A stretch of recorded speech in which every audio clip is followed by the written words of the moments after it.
Emma's hands trembled as she gripped the edge of the grimy bar counter, her knuckles white with desperation. The manager's face was inches from hers, his breath reeking of whiskey and rage.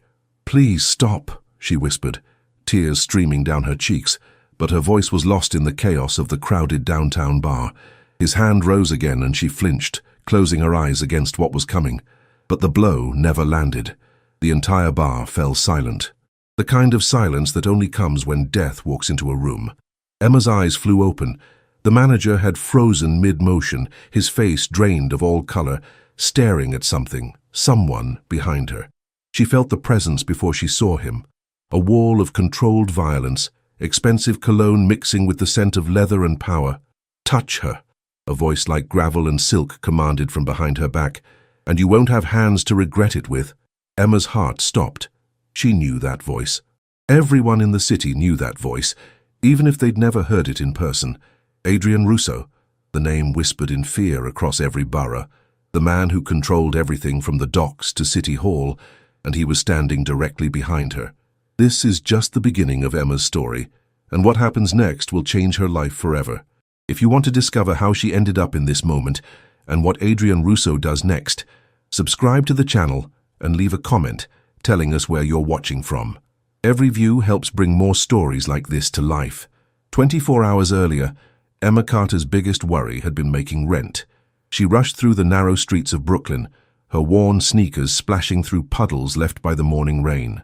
The strap of her bag dug into her shoulder, weighted down by textbooks she studied between shifts. NYU nursing program, her ticket out of this life, if she could just hold on long enough to finish. The morning shift at Sacred Heart Hospital ended at 2 p.m. She had exactly 18 minutes to get across town to her second job at Russo's Bistro, an upscale Italian restaurant in Manhattan that catered to people who spent more on one meal than she made in a month. Emma made it with 3 minutes to spare, bursting through the employee entrance and tying her black apron around her waist.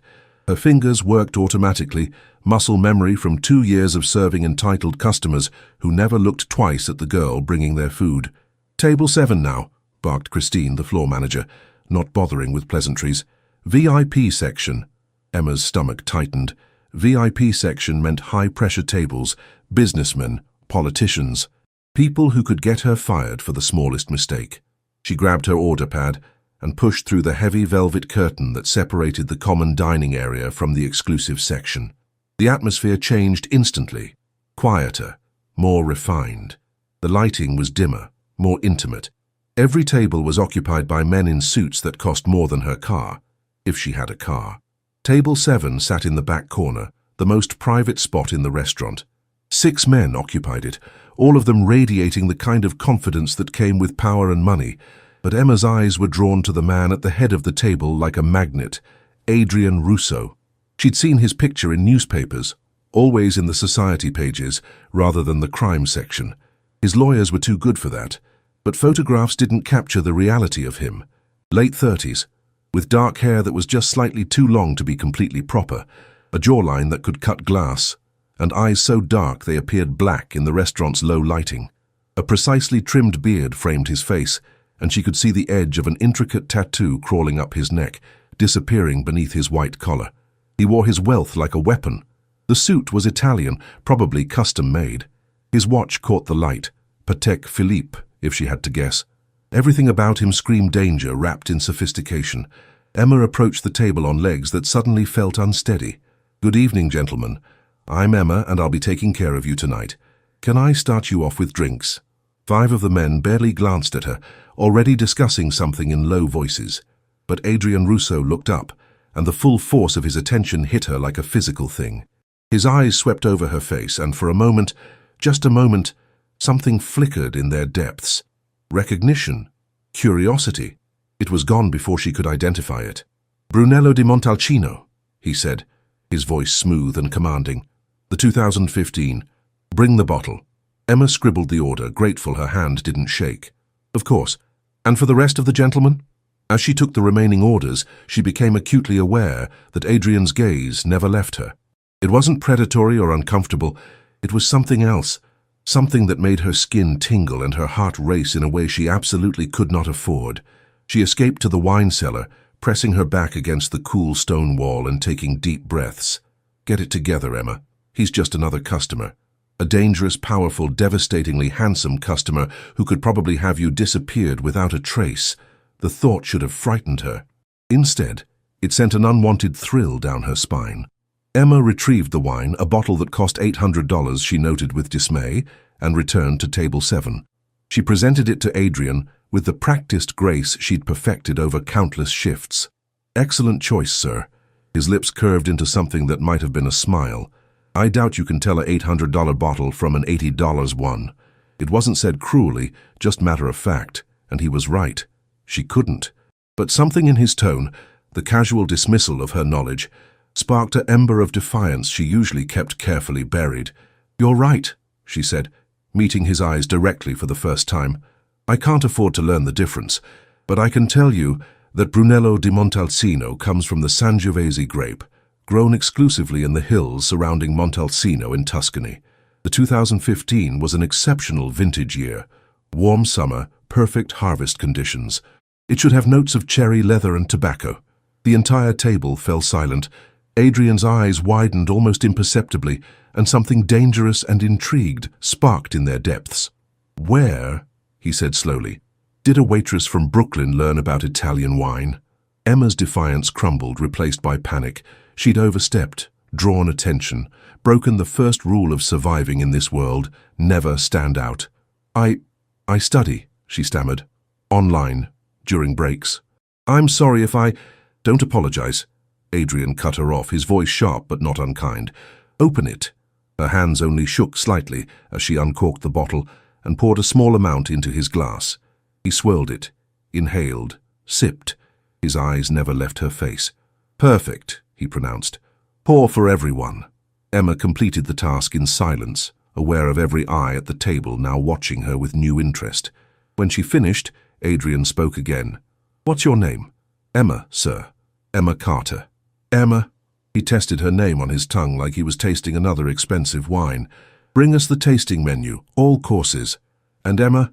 He waited until she met his eyes again. "I want you to describe each dish, in Italian." Her heart stopped. "Sir, I don't speak Italian." "Don't you?" His smile was knowing, predatory. "Then how did you pronounce Brunello di Montalcino with a perfect Tuscan accent?" She'd been caught. Emma's mind raced, searching for an escape that didn't exist. "My grandmother," she said finally, the truth tumbling out. "She was from Florence. She taught me food and wine vocabulary before she died. But I only know those words. I can't actually—" "Interesting," Adrian interrupted, leaning back in his chair. His finger traced the rim of his wineglass, the movement casual but somehow threatening. "Very interesting." Emma fled to the kitchen, her heart pounding so hard she thought it might break through her ribcage. She'd done something wrong, drawn the attention of the most dangerous man in New York, and she didn't even understand what she'd done or why it mattered. The rest of the service passed in a blur. She delivered each course, described each dish with the Italian words her grandmother had lovingly taught her as a child, and felt Adrian Russo's eyes on her like a brand. When the check came, over $3,000, he added a tip that made her gasp. $2,000. More than she made in a month. As the men rose to leave, Adrian paused beside her. Up close, he was even more overwhelming, tall enough that she had to tilt her head back to meet his eyes, broad-shouldered, radiating controlled power. "You work too hard, Emma Carter," he said quietly, for her ears alone. "3 jobs? 4? How did you—" "The shadows under your eyes, the calluses on your hands that don't come from restaurant work, the textbook corner I can see in your bag." His hand moved and she flinched instinctively. His jaw tightened. "I'm not going to hurt you." "I know," she whispered, though she didn't know anything of the sort. His hand completed its journey, pulling something from his jacket pocket. A business card, cream-colored and expensive, with only a name and phone number embossed in black. "You're wasted here," he said, pressing the card into her palm. "Call this number. I have a position available." "Mr. Russo, I can't—" "Adrian," he corrected. "And you can. You will." It wasn't a suggestion. He walked away, his men falling into formation around him like a well-oiled machine. Emma stared at the card in her hand, her mind reeling. What had just happened? That night, After her shift at the bar across town, her third job, the one Adrian had somehow known about, Emma lay in her tiny studio apartment and stared at the card on her nightstand. Calling it would be a mistake. She knew that. Adrian Russo wasn't offering her a job out of kindness. Men like him never did anything without reason, without agenda. But the money from tonight's tip would cover rent for 2 months, and the promise of a real position, something better than killing herself across 3 jobs. She reached for her phone, then stopped. Not yet. She needed to think clearly, not make decisions while exhausted and desperate. Emma closed her eyes, trying to sleep, but all she could see was Adrian's dark eyes, the way they'd looked at her like she was a puzzle he intended to solve. She didn't know it then, but her life had already changed. The moment she'd met his eyes across table 7, the moment she'd spoken Italian with her grandmother's accent, the moment she'd caught the attention of Adrian Russo, her fate had been sealed. Emma managed to avoid calling the number for 3 days. 3 days of double shifts, of aching feet and demanding customers, 3 days of the card burning a hole in her wallet, Adrian's number memorized though she'd never intended to learn it. On the 4th day, she returned to her apartment at 2 a.m. to find her landlord's eviction notice taped to her door. The timing felt like fate, or a curse. She called the number at 2:17 a.m., not thinking clearly, not caring that it was the middle of the night. A man answered on the 2nd ring, his voice alert despite the hour. "Miss Carter," he said as if he'd been waiting. "Mr. Russo will see you at 10 a.m. A car will collect you at 9:30. How did you know?" The line went dead. Emma stared at her phone, her heart racing. She hadn't given her name, hadn't given her address, but somehow Adrian Russo already knew both. She didn't sleep. At 9:30 a.m. exactly, a black SUV with tinted windows pulled up outside her building. The driver, a man built like a tank in an expensive suit, opened the back door without a word. The drive took them out of Brooklyn, across the bridge into Manhattan, then further uptown than Emma had ever been. The buildings here weren't just expensive. They were monuments to wealth, doormen in uniforms that cost more than her monthly rent, windows that stretched from floor to ceiling, offering views of a city that belonged to the people inside them. The SUV pulled into an underground garage beneath a building that scraped the sky. Emma was ushered into a private elevator that required a key to operate. Her escort inserted it, pressed the button marked PH, and the elevator shot upwards so fast her stomach dropped. The doors opened directly into an apartment. No, not an apartment. A penthouse that occupied the entire top floor. Floor-to-ceiling windows offered a 360-degree view of Manhattan. The furniture was minimalist and obviously designer. Everything was in shades of black, white and grey, except for occasional splashes of deep red that matched the wine they'd shared that night. "Miss Carter," Emma spun. Adrian stood in the doorway of what appeared to be an office, dressed more casually than at the restaurant. Black slacks and a white shirt, sleeves rolled to his elbows, revealing more of the intricate tattoos that covered his forearms. Even in casual dress, he radiated power. "Mr. Russo." "Adrian," he corrected, moving toward her with the fluid grace of a predator. "Come, we have much to discuss." He led her to a seating area by the windows. Up close, in the harsh morning light, she could see the fine lines around his eyes, the small scar above his left eyebrow, details that made him human instead of the untouchable figure from the restaurant. "Coffee?" he offered. "You look like you didn't sleep." "I couldn't," she admitted. "You scared me." "Good." He settled into the chair across from her, his dark eyes assessing. "Fear is healthy, it keeps you careful. But Emma, I didn't bring you here to harm you. Quite the opposite." "Then why am I here?" Adrian leaned forward, elbows on his knees, giving her his complete attention. "Tell me about your grandmother." The question caught her off guard. "What?" "Your grandmother. From Florence. The one who taught you Italian." Emma swallowed hard. "She died when I was 12. But before that she lived with us. She'd cook, teach me about food and wine, tell me stories about Italy. She said I had an ear for language, that I pronounced everything perfectly." Tears pricked her eyes, unexpected. She was the only family member who ever believed I could be something more. "And what do you want to be?" "A nurse," Emma said immediately. "I'm in my 2nd year at NYU. If I can just finish, I can have a real career. Help people. Not," she gestured at herself, "not spend my life serving food to people who don't see me." "I saw you," Adrian said quietly. The words hung in the air between them, Heavy with meaning Emma didn't understand. I need someone, Adrian continued, his tone shifting to business. Someone smart. Someone who can move through my world without drawing attention. Someone who understands Italian culture and can pass in high society settings with the right training. I don't understand. What kind of position? Personal assistant, he said. You'd manage my calendar, accompany me to events, handle correspondence, learn the business. His eyes locked with hers. The legal business. Emma laughed, the sound bitter. Mr. Russo, I'm not stupid. Everyone knows what you are. Do they? He stood, moved to the window, his back to her. Everyone thinks they know, but very few understand the difference between reputation and reality. Yes, I come from a family with a complicated history, but my businesses are legitimate. Restaurants, real estate, importers, export, all legal, all clean. Then why do you need me? Adrian turned back, and something in his expression made her breath catch. Vulnerability, quickly masked. Because I'm tired of being surrounded by people who fear me or want to use me. You don't want anything from me except an opportunity to survive. That's rare, valuable, and the pay, $80,000 a year to start. Plus benefits including full tuition coverage for your degree. You'd work Monday through Friday, occasional evening events. Your weekends would be yours. Emma's head spun. $80,000. She could quit all 3 jobs, focus on school, actually sleep. What's the catch? Smart girl. Adrian's lips curved. The catch is that my world is dangerous, not from me, he added quickly, seeing her expression. But I have enemies, people who would hurt anyone close to me to get to me. If you work for me, you become visible. Protected, but visible. Why me? Emma whispered. You could have anyone. Because you spoke to me like a person, not a god or a monster. Because you have your grandmother's gift for language, and you don't even realize how rare that is. Because, he stopped, jaw tightening.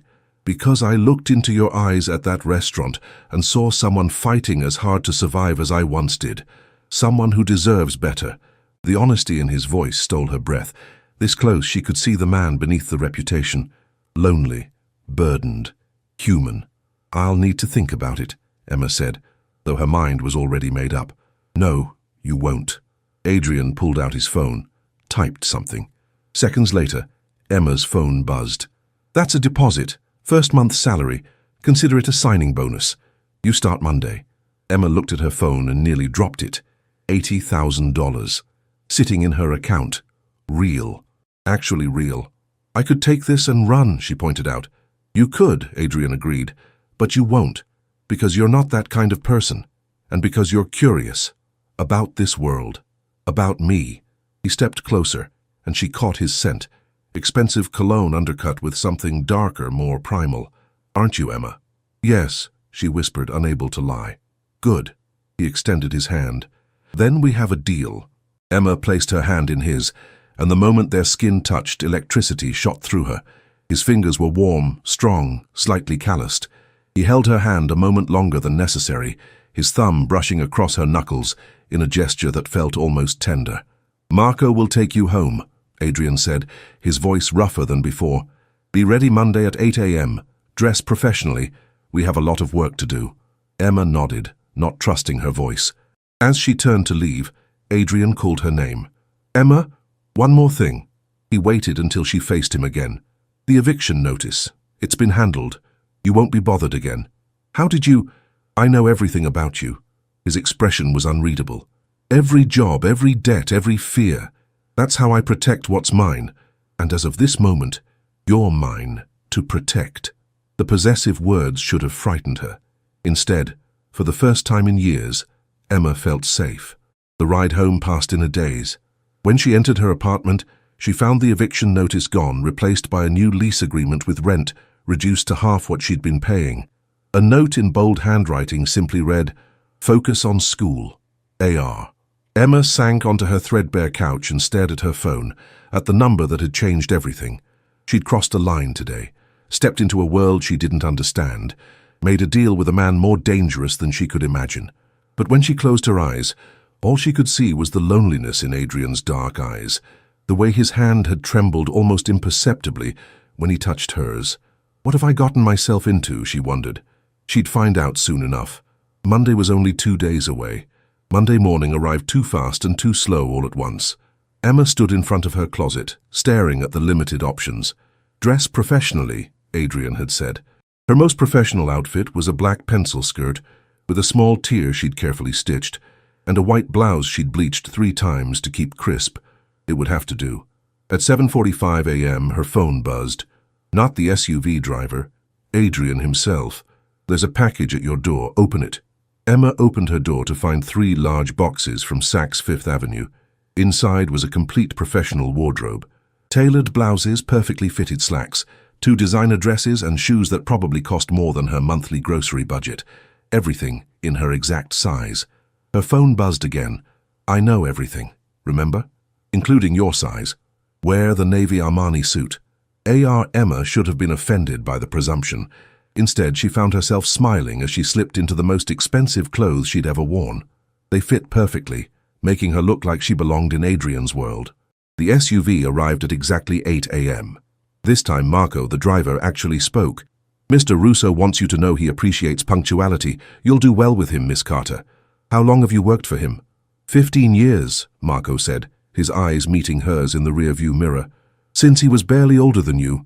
He's a good man, Miss Carter. Complicated, dangerous in ways you can't imagine, but good, fair, loyal to those loyal to him. And to those who aren't?" Marco's expression darkened. "Don't find out." The penthouse felt different in daylight, less imposing somehow. Adrian waited in his office behind a massive desk of dark wood and chrome. He looked up when she entered, and something flickered in his eyes. Appreciation, desire. "Perfect," he said, standing. "You look like you belong here. The clothes are an investment. You represent me now, Emma. How you present yourself reflects on me." He moved around the desk, gestured for her to sit. "Now, let's begin your education." The next 4 hours were a blur. Adrian walked her through his schedule, his business operations, his expectations. He owned 12 restaurants across Manhattan, 3 import-export companies, 2 real estate development firms. Every business legitimate, every transaction documented and legal. "I rebuilt this family's reputation from the ground up," Adrian explained, showing her spreadsheets that proved his point. "My father, my uncles, they operated in the old ways, blood and intimidation. I convinced them there was a better path. It took years, cost me relationships, nearly cost me my life twice. But now, we're clean, powerful, untouchable by law enforcement because we're not breaking any laws." "But people still fear you," Emma observed. "Yes." Adrian's smile was cold. "Because reputation is power. I let people believe I'm what my father was. It keeps competitors wary, keeps my legitimate business partners honest. Fear is a tool, Emma. The key is knowing when to use it and when to show mercy." As afternoon approached, Adrian stood. "Come, time for lunch." He led her not to a restaurant but to a private dining room in the penthouse. A table was already set with lunch. Simple, elegant Italian food. Pasta carbonara, fresh bread, a green salad. "Are you cook?" Emma asked, surprised. "I do many things that would surprise you." Adrian pulled out her chair, a gentlemanly gesture that felt natural to him. "Sit. Eat. We have much to discuss." As they ate, Adrian asked about her studies, her goals, her life. Not probing, just genuinely interested. Emma found herself opening up in ways she never did, telling him about her mother who died when she was 16, her father who disappeared into addiction afterward, leaving her alone. "So you raised yourself," Adrian said quietly. "I survived," Emma corrected. "There's a difference." "No." His hand crossed the table, covered hers. "You did more than survive. You fought. You're fighting still. That takes courage." His touch sent heat racing through her veins. Emma looked up, met his eyes, and saw the same awareness reflected there. The attraction that had sparked at the restaurant was still there, burning brighter now that they weren't separated by the roles of customer and waitress. Adrian pulled his hand back abruptly, his jaw tight. "I should be clear about something, Emma. Whatever this is between us, this pull, we can't act on it. You work for me. The power dynamic makes anything else inappropriate." "I know," Emma whispered, though disappointment flooded through her. "But I want to," Adrian continued, his voice rough. "More than I've wanted anything in a long time. So we need rules, professional boundaries, for both our sakes." Emma nodded, trying to ignore the ache in her chest. He was right. Of course he was right, but knowing it didn't make the wanting go away. A phone rang, shattering the moment. Adrian checked the screen and his entire demeanor changed. The man across from her disappeared, replaced by something colder, harder. I need to take this. Wait here. He stepped into his office, closing the door. But the walls weren't soundproof and Emma couldn't help but overhear fragments. Adrian's voice, speaking rapid Italian, the words harsh and commanding. She caught enough to understand. A problem with a shipment, someone trying to muscle in on territory. When Adrian emerged 15 minutes later, he looked older, tired. Everything okay? Emma asked carefully. No. He ran a hand through his hair, disheveling it. The life I left behind doesn't want to stay behind. My cousin Luca, he's complicated, wants to return to the old ways, thinks I've made the family soft. Have you? I've made us smarter. Adrian's eyes blazed. Luca sees power as something you take with violence. I see it as something you build with patience and strategy. But he's gathering support among the old guard, and if he moves against me, what would happen? Adrian's laugh was bitter. War, Emma. Blood on the streets. Everything I've built destroyed, and everyone close to me. He stopped, looked at her with sudden intensity. You should know what you've walked into. The danger is real. Then teach me, Emma said firmly. How to navigate it, how to protect myself. Don't keep me in the dark. Something shifted in Adrian's expression. Respect, mixed with something darker. You're not afraid? I'm terrified, Emma admitted. But I'm more afraid of going back to barely surviving. You offered me a chance at a real life. I'm not giving that up easily. Adrian crossed the room in 3 strides, stopping just inches from her. Too close. His scent overwhelmed her, his presence consuming all the air in the room. You're remarkable, he breathed. Do you know that? Adrian, I know. Boundaries, professional distance. But he didn't move away. His hand lifted, hesitated, then tucked a strand of hair behind her ear. The touch was feather light, but it burned. But Emma, if circumstances were different. They're not, Emma whispered, though it took all her willpower to say it. No, Adrian agreed, finally stepping back. They're not. The moment shattered when Marco burst through the elevator doors, his face pale. Boss, we have a problem. Luca's men were spotted in Brooklyn, near Miss Carter's building. Adrian went perfectly still, that cold, dangerous version of himself emerging fully. When? 20 minutes ago. They left before our guys could intercept. He knows about her already. Adrian's voice was deadly calm, which somehow made it more terrifying. Of course he does. He always was too smart for his own good. What does this mean? Emma asked, her voice steadier than she felt. Adrian turned to her and the look in his eyes made her breath catch. Protection, possession, promise. It means you're not going back to that apartment. You'll stay here where I can protect you. I can't just move into your penthouse. You can and you will. Adrian's tone left no room for argument. Marco, have a team retrieve Miss Carter's belongings, everything. I want her apartment cleared and the lease terminated by tonight. Adrian, this is crazy. This is necessary, he cut her off. Luca won't stop at making a point. If he thinks hurting you will get to me, he'll do it without hesitation. I won't. His jaw clenched. I won't let anyone hurt you because of me. Emma stared at him, her heart pounding. 24 hours ago she'd been a struggling waitress.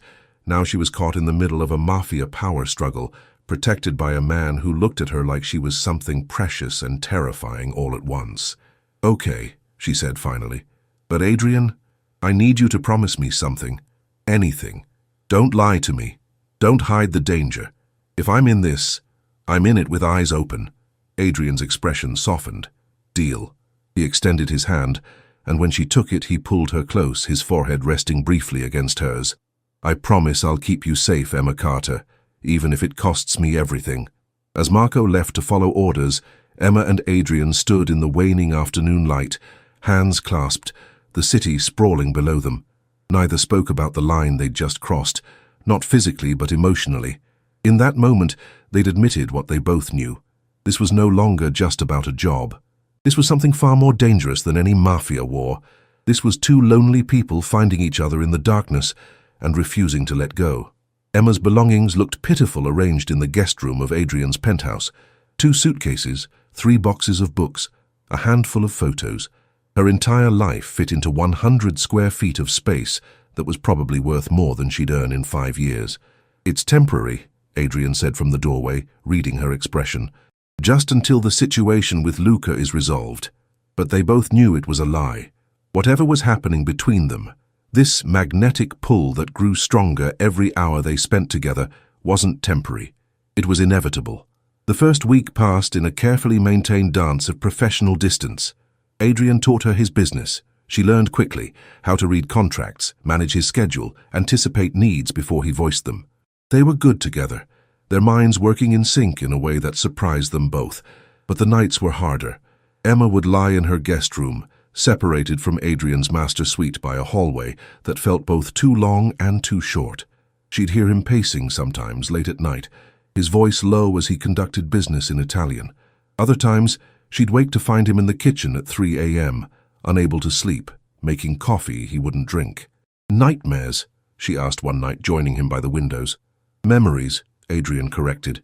"Worse than nightmares because they're real." He glanced at her, something vulnerable in his expression. "My father died when I was 22, killed by a rival family because he couldn't let go of the old ways. I found his body, that image. It never leaves." Emma's hand found his without conscious thought. "I'm sorry. Don't be." His fingers threaded through hers, warm and solid. "It made me who I am. Taught me that violence creates nothing but more violence. That real power comes from being smarter, more patient than your enemies." "Is that what Luca is? Your enemy?" "He's my cousin. My blood." Adrian's grip tightened. "Which makes this so much harder. If I move against him, the family fractures. If I don't, he'll eventually move against me. Either way, people die. There has to be another way." Adrian looked at her then, really looked at her, and Emma saw the weight he carried. "You still believe in happy endings, don't you, after everything you've survived?" "I have to," Emma said simply. "Otherwise, what's the point?" He pulled her close then, wrapping his arms around her in a hug that was equal parts comfort and desperation. Emma's cheek pressed against his chest, hearing his heartbeat, strong, steady, real. "You make me want to believe again," Adrian whispered into her hair. "That's dangerous, Bella. Hope makes you careless." "Or brave," Emma countered. They stood like that for long moments, the city lights flickering below them, until Adrian finally released her with what seemed like physical pain. "Go to bed, Emma, before I forget all the reasons we can't do this." She went, but she didn't sleep. The next afternoon, Adrian had a business meeting that would last several hours. "Stay in the penthouse," he instructed. "Marco is downstairs. Don't answer the door for anyone. Don't leave for any reason." "I'm not a prisoner," Emma protested. "No." Adrian cupped her face, his thumb brushing her cheek. "You're something far more valuable. You're someone I—" He stopped, cleared his throat. "Just stay safe. For me."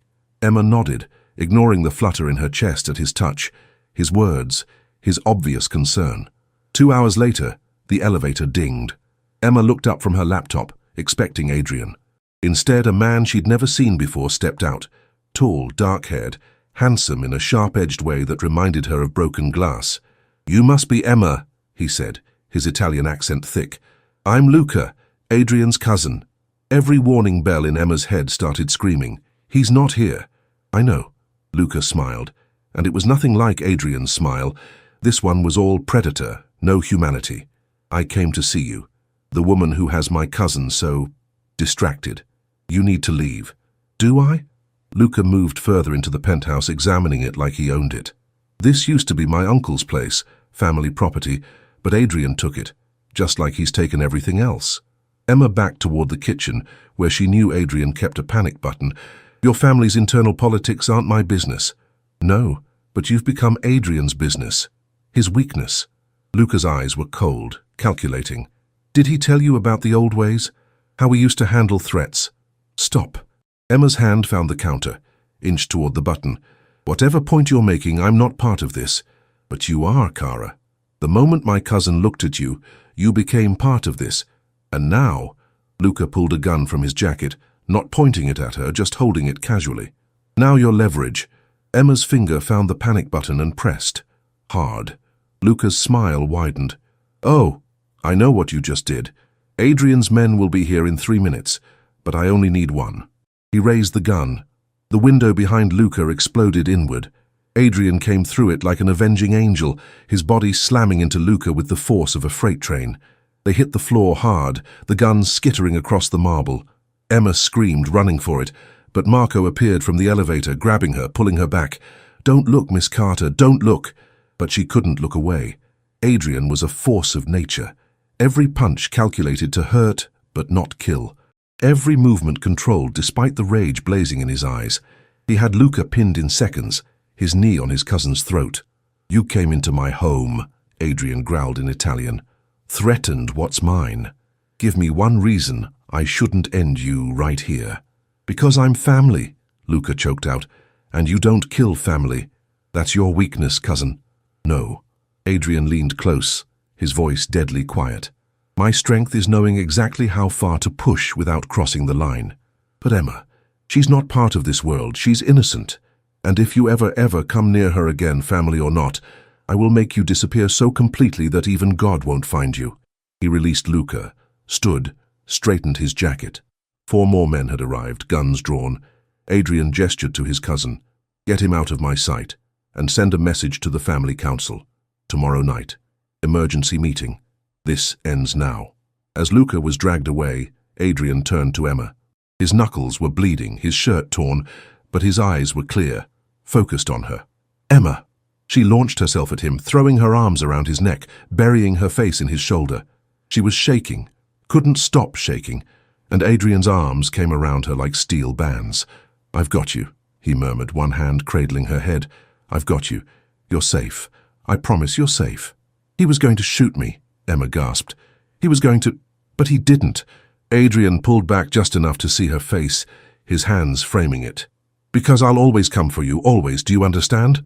Emma nodded, tears streaming down her face, and then, because she was alive and he was here and nothing else mattered, she kissed him. Adrian froze for a heartbeat. Then he kissed her back like a man drowning, finally finding air. His hands tangled in her hair, pulling her closer, and Emma melted into him, into this moment, into everything she'd been trying to deny. When they finally broke apart, both breathing hard, Adrian rested his forehead against hers. "This is a bad idea," he said, though his hands didn't release her. "The worst," Emma agreed. We shouldn't, she echoed. Neither of them moved away. "Emma," Adrian's voice was rough, raw. "If we do this, if we cross this line, there's no going back. You become part of my world completely. The danger, the complications, all of it. I know. You could still walk away. I'd protect you, set you up somewhere safe, far from all of this." Emma pulled back enough to meet his eyes. "Is that what you want?" "No." The word was torn from him. "God help me, no. I want you here, with me. But Emma, I'm a selfish man. I'll keep you even if it's not safe, even if you deserve better. Then keep me," Emma whispered, "because I don't want better. I want you." Adrian kissed her again, slower this time, deeper, a claiming, a promise. When he swept her into his arms and carried her toward his bedroom, Emma didn't protest. She'd made her choice. For better or worse, she'd chosen this dangerous, complicated, impossible man, and she'd never been more certain of anything in her life. The family council meeting took place in a private room at Russo's flagship restaurant. Emma watched from Adrian's office via security cameras, Marco standing guard beside her. 20 men sat around a long table, Adrian at the head, Luca directly opposite him. The tension was visible even through the screen. "My cousin accuses me of making our family weak," Adrian began, his voice carrying absolute authority, "of abandoning our traditions, of choosing profits over honor." He paused, letting the words hang. "He's right." Murmurs rippled through the room. Luca smiled, sensing victory. "I have abandoned the old ways," Adrian continued. "The ways that got my father killed. The ways that kept us constantly at war, constantly looking over our shoulders, constantly vulnerable to law enforcement. I chose a different path. And in 10 years I've tripled our wealth, eliminated our legal exposure, and secured our future for generations." He stood, commanding the room. "But my cousin mistakes security for weakness. So let me be clear about what I am willing to do." Adrian's eyes locked on Luca. "Yesterday you threatened someone under my protection, someone innocent, in my home. That's not family politics, that's a declaration of war. So start one," Luca challenged. "Show everyone what you're really made of." "No." Adrian's smile was cold. Because unlike you, I think 10 steps ahead. You want the old ways? Violence and blood? I'm offering you a choice. Come work for me. Really work. Learn the legitimate business, prove you can evolve. Or take a very generous severance package and leave New York. Forever. And if I choose neither, then I call the FBI. Adrian's words dropped like a bomb.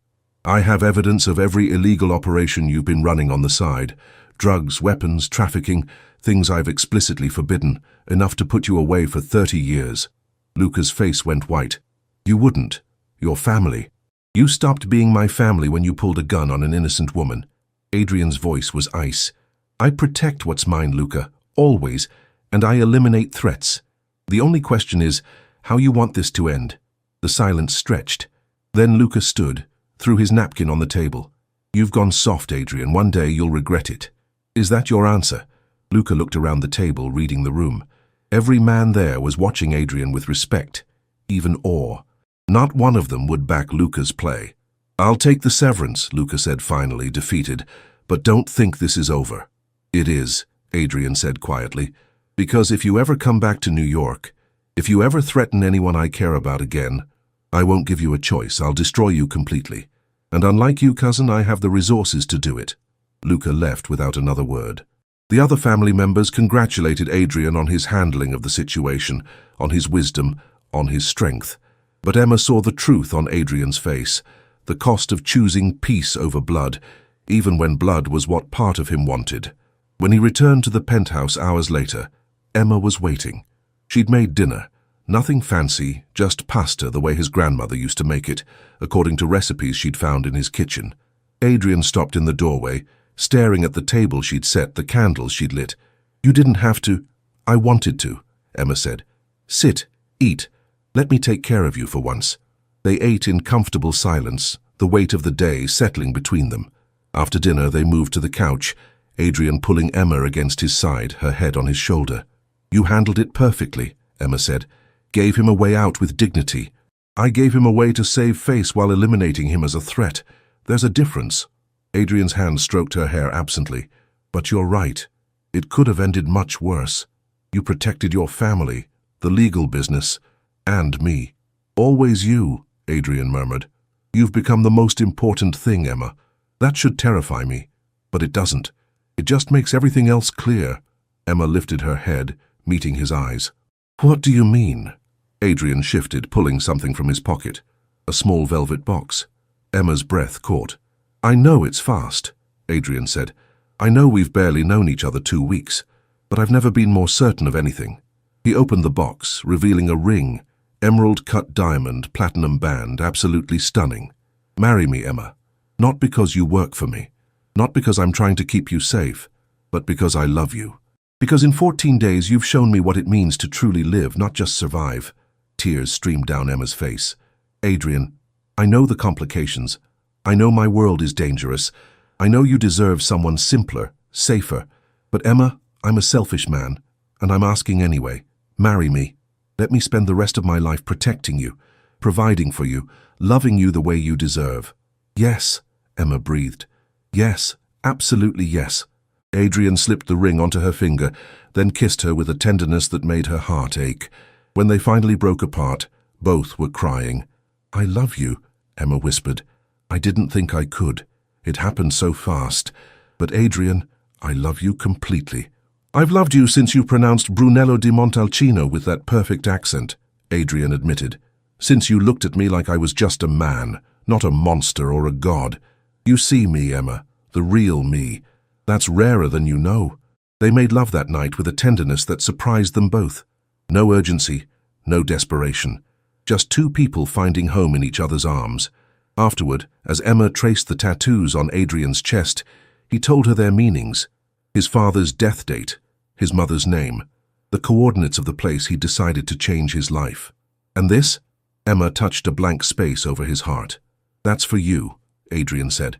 Your name. Once we're married. So everyone knows you're written on my heart forever. Emma kissed the spot, then his jaw, then his lips. Promise me something? Anything. Promise me this is real, that it's not just proximity or danger or loneliness. Promise me we'll still choose each other when things are calm and safe and boring.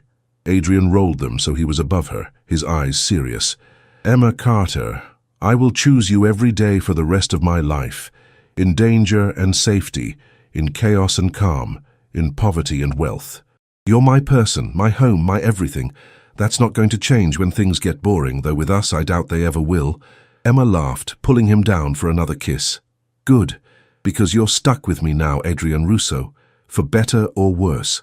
"Definitely better," Adrian murmured against her lips. "Always better." 3 years later, Emma stood in the kitchen of their new home. Not the penthouse, but a brownstone in Brooklyn Heights, with a garden and a nursery upstairs. She'd graduated from NYU with honors, Adrian attending every ceremony despite the threats that required a security detail. She worked part-time at Sacred Heart Hospital now, fulfilling her dream of helping people while still managing Adrian's legitimate business interests. The Mafia legacy was fading. Adrian had systematically converted every illegal operation into legitimate ventures, buying out or eliminating resistance with a combination of financial incentives and strategic pressure. The Russo name no longer whispered fear. It inspired respect. Emma heard the front door open, Adrian's voice calling, "I'm home! Kitchen!" She called back, smiling as their daughter Sophia came running through, dark curls bouncing, laughing as her father chased her. Adrian swept Emma into his arms, kissing her deeply despite Sophia's giggles and protests. "How are my girls?" "Perfect now," Emma said, meaning it absolutely. She looked at her life. The husband who loved her completely. The daughter they'd welcomed a year ago, the home they'd built together. It was nothing like what she'd imagined that day she'd served wine to a dangerous stranger in an upscale restaurant. It was infinitely better. "I love you," Adrian murmured, his hand resting on her stomach where their second child was growing. "Thank you for choosing me, Emma, for choosing this life." "Thank you for seeing me," Emma replied, "for looking past the waitress to the woman underneath, for being brave enough to love me." Adrian kissed her again, slower this time, deeper. Even after 3 years, the electricity between them hadn't faded. If anything, it had grown stronger, built on a foundation of trust and respect and genuine partnership. That evening, as they put Sophia to bed and retreated to their own room, Emma reflected on the journey, from poverty to prosperity, from loneliness to love, from barely surviving to truly living. "Happy?" Adrian asked, pulling her against him. "Completely," Emma said, and she was, because sometimes the most dangerous choice is the one that saves you. Sometimes the man everyone fears is the one who sees you most clearly. Sometimes love doesn't happen slowly or safely. It strikes like lightning, fast and devastating and impossible to ignore. And sometimes, just sometimes, the girl from Brooklyn gets her fairy tale ending with the king of the city. Not because he saved her, but because they saved each other. Emma and Adrian's story has reached its beautiful conclusion. If their journey touched your heart, please like this video and share it with someone who loves intense romance stories. New stories arrive every week, each one crafted to make you feel, believe, and hope. Until the next story, take care of your heart.